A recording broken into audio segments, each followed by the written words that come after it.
Talas daryosi bo'yidagi ruhdan ilhom elish kerakki, hargizmi Manas daryosi bo'yidagidan emas. Ular Xitoylarni Sharq Turkistondan boshlab qo'g'lab, Saddichinning ichiga tiqib edi.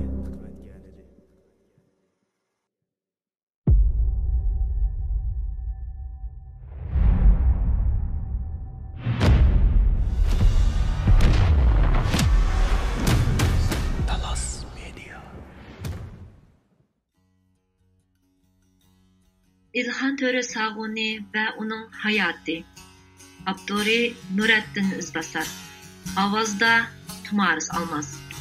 1. bölüm. 2. Şarkı Türkistan Cumhuriyeti'nin kurgucusu ve reisi Cumhur İlhan Töre Sağuni Şarkı Türkistan tarixida intayın muhim bir şahs bulup, özü yazgan kitaplarda bolsun, yoki keyingi avlodlari tarafidan u to'g'riliq yozilgan boshqa kitob va maqolalarda bo'lsin, uning hayoti to'g'risida tafsiliy ma'lumotlar mavjud. Bo'libmi uning Sharqiy Turkiston Jumhuriyatini qurib, Ruslar tarafidan go'riga ilinib Toshkentga olib ketilib vafot bo'lg'uchi bo'lgan hayoti nihoyat ochiqdir. İlhan Töre 1885 yılı 3. ayının 21. günü bugünkü Qırğızistonga tava To'qmoq shahrida dunyoga kelgan. Xalq ichida İlhan Töre deb atalgan bo'lsa-mu, o'zi haqida yozgan asarlarda Töre kalimasini ishlatganini uchratmaymiz. O'zi qalamga olgan Turkiston qayg'usi nomli asarida o'zidan Kamina el-Sag'uni yoshlik vaqtimdan boshlab arab va faris tillarini mukammal o'rgandim deb yozgan. Yana o'zi yozgan Tarixi Muhammadiy nomli kitobining oxiriga Alixon Sag'uni Shakir Xo'ja o'g'li, Muhammad Xo'ja o'g'li, Mirniyaz Xo'ja o'g'li deb imzosini qo'ygan. İlhan Törening otasi To'qmoqqa Andijondan kelgan bo'lib, Naqshbandi tarqiqiga tava Shokirxon Eshon nomi bilan mashhur bo'lgan edi. Shokirxon Eshon diniy tarbiya berish uchun Qashqarga minish yo'lida u qitilgan karvonga qirg'izlar hujum qilib bulang-talang qilganlikdan qirg'izlarga asirga tushgan va qirg'iz chidirlarida bolalarga diniy ta'lim bergan. Keyincha qirg'izlarni yo'qotish uchun taqqa chiqqan ruslar Shokirxon Eshonni tutib olib o'limga buyurganda taliblar uni qutuldirib qochirib etgan. İlhan Töre 3 o'g'il, 2 qiz qarindosh bo'lib, u oilaning 2-chi o'g'lidir. Anasının ismi Narpaşa Hanım'dır. İlhan Töre tunji ilim terbiyesini bo'si Muhammed Xo'ja ve otasi Shokirxon Eshondan olgandan keyin 1902 yılı 17 yaşida otasi Shokirxon Eshon İlhan Töre ve akisi Alimxon Töreni Hacı safarda yeniga ilib olgan ve qaytishida diniy ta'lim olish ve Arabcha o'rganish uchun 3 yil Makkadagi madrasaga o'qishga bergan. U bu jarayonda diniy ta'lim tarbiya ilish bilan birga arabcha va forischani puxta o'rgangan. İlhan Töre Makkada eng ko'p bo'lgan yer Makkadagi Osmonli askarlarining askariy qishloqlari bo'lib, bu yerga davomli kelib askariy ta'lim ilishni qo'ldan bermagan. 1905 yili Makkadagi o'qishni tamomlagandan keyin o'qishini davomlashtirish uchun Buxoroga kelgan. Buxoroda Amir Olimxon madrasasida 8 yil ta'lim olgan. Buxoroda o'qiyotgan mezgilida Xon Oyim ismli bir to'qmoqliq xonimga uylangan va 2 farzandlik bo'lgan. Kichik o'g'li 2 yoshga kirganda ayoli Xon Oyim kasal sababidan vafot topgan.